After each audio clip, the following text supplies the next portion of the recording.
Good morning. Hope that your Wednesday is off to a good start. Mine is so far. Just a beautiful day out here in my outdoor office with a second cup of coffee.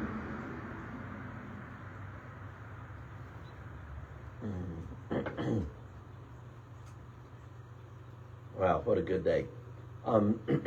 Today we're going to be once more popping the hood, brief introduction into a couple more books of the Bible. We've been all the way through the Old Testament, all 39 books. Now we are most of the way through the New Testament. We're getting down near the end. Today we are looking at Hebrews and James. Then next week will be 1st and 2nd Peter and Jude. And then the week after that, Revelation, and that will wrap us up. So Hebrews and James. These are two very, very different books that we find tucked away near the back of the New Testament. So in taking them in order, the Epistle to the Hebrews. The Hebrews is famous for the mystery about who wrote it. I guess we should begin there. It is famous for being anonymous. It is an enduring mystery of the church who actually wrote Hebrews. As early as the 2nd century, the great church fathers admitted that no one knew who wrote it. We just don't know. Later on, there was a tradition that developed that the Apostle Paul had written Hebrews, but that was sort of created, a link between Paul and Hebrews was created sort of after the fact to give credence for including Hebrews into the canon.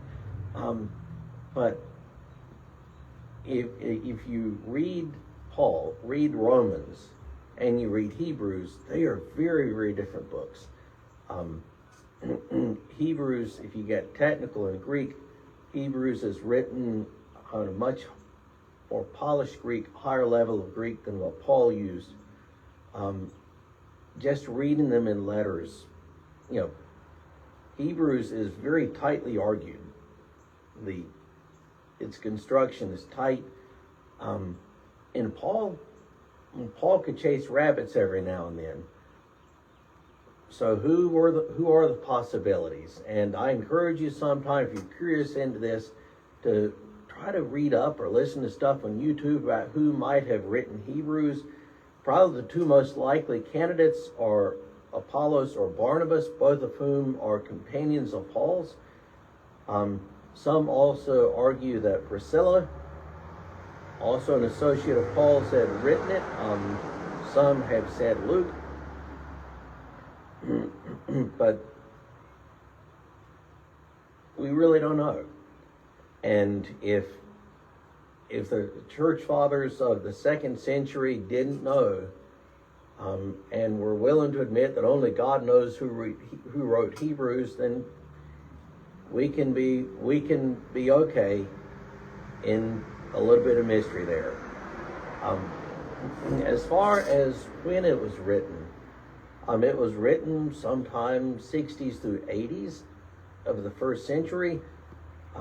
The Christian leader Clement of Rome appears to refer to Hebrews in a letter that he wrote in 96.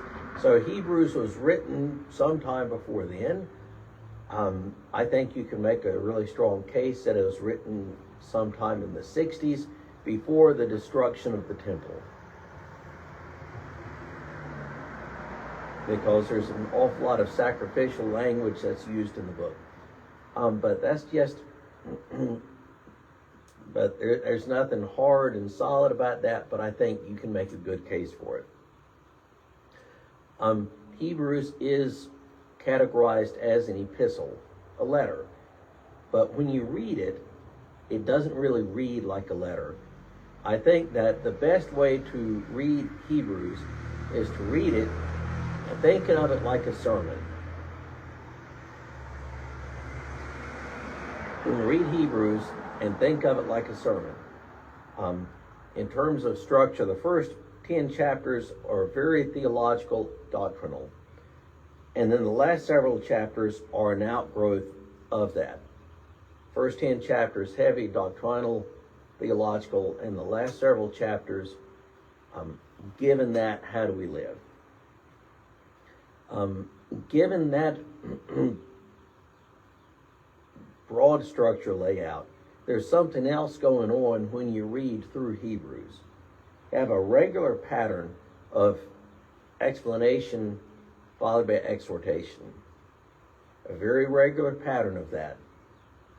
The writer, be it Apollos or Priscilla or Barnabas or whomever, the writer says, here's this, we believe this, Jesus is superior in this way, therefore this. Explanation about how superior Christ is to angels, therefore this. That is a very regular pattern. Explanation with exhortation, therefore. And the writer of Hebrews is urgent. This is a very urgent letter. And if there's one thing that resonates all the way through this, it's don't fall away. Don't fall away. Be true to what you believe. Be faithful. You will hear all sorts of other gospels, small g gospels. Do not fall away. You have been given so much in Jesus Christ. How could you now walk away? There's a lot that gets said. There's a lot that goes on in the book of Hebrews. But if you want to boil it down to one thing, it's this. Don't walk away. Do not walk away from your faith. And that is a message which is ultimately timeless. That is a message that is timeless. There are false gospels in every era. There are false gospels now. And the message of Hebrews is do not fall for them. Do not fall for the false gospel. The false gospel can be self-righteousness. The false gospel can be works. The false gospel can be the love of power. But don't fall for the false gospel. That is a rock bottom, the message of Hebrews. And I really encourage you to take a few minutes. It'll take a little time and just read all the way through it. It is a magnificent book. And Hebrews, and that takes us next to the next book in the canon, James. Okay, so James, there are at least two different Jameses in the New Testament. There is James, the brother of John. James and John, the sons of thunder, they're called. This is not that James. This James is Jesus' brother, or I guess technically half-brother. And Jesus had several siblings that born to Mary. Jesus is her firstborn, and Mary had several other kids that she bore to Joseph after Jesus. And one of them is James. And I guess next week we'll encounter another one, Jude. But this is Jesus' half-brother, if you will. James was martyred in the early 60s. And this letter of James seems to have been written pretty early and would probably rival 1 Thessalonians or Galatians as being the earliest earliest book of the New Testament. So this would have been written near the end of the 40s, apparently sometime a little before the Jerusalem Council. that's referred to in Acts 15 that took place in AD 50. So somewhere late 40s, like I said, it would rival Galatians or 1 Thessalonians for the earliest book in the canon.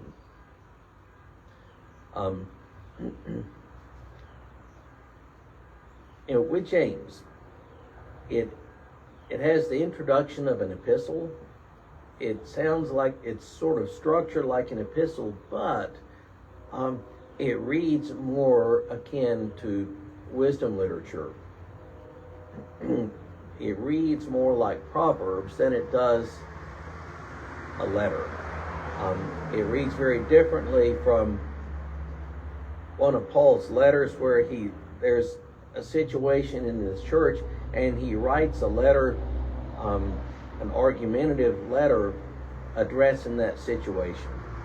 James reads really differently than that. It reads more similarly to Proverbs than it does, say, one of Paul's letters.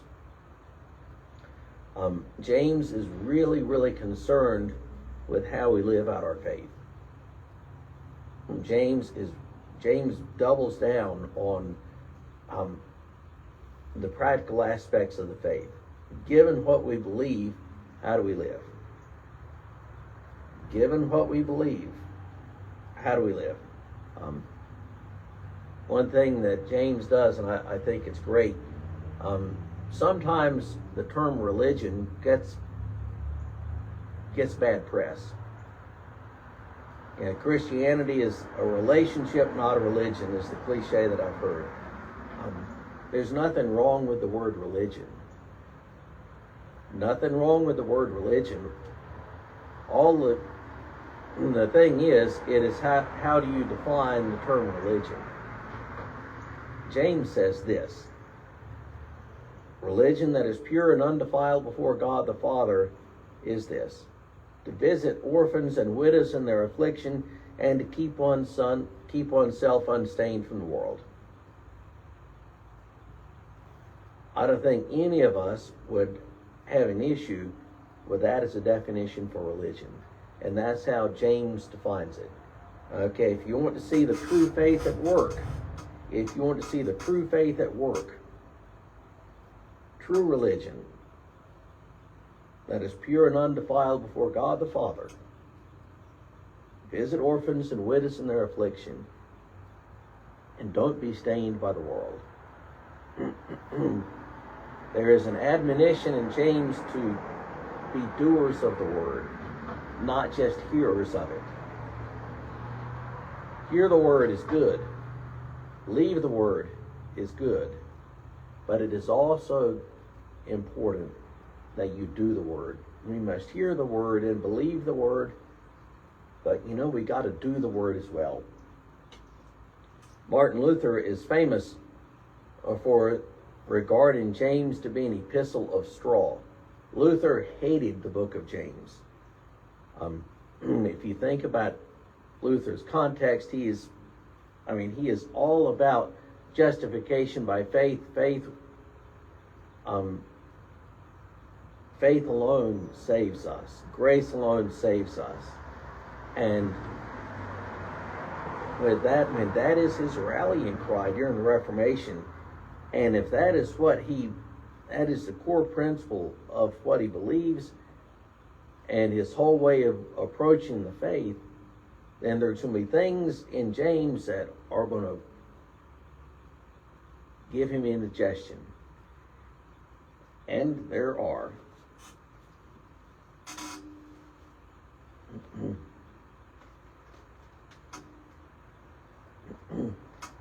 I want to read a little bit from James chapter 2. What good is it, my brothers, if someone says he has faith but does not have works? Can that faith save him?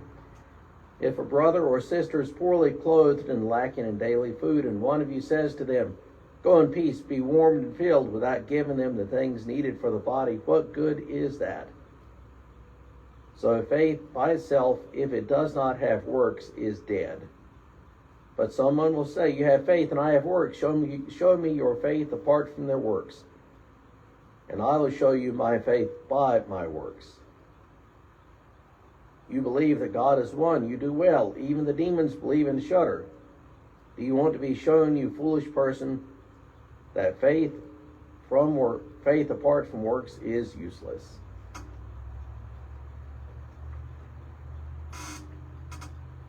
That's pretty strong stuff. So in Christian thinking, in how we approach the faith, we always need to keep this idea of faith and works in mind.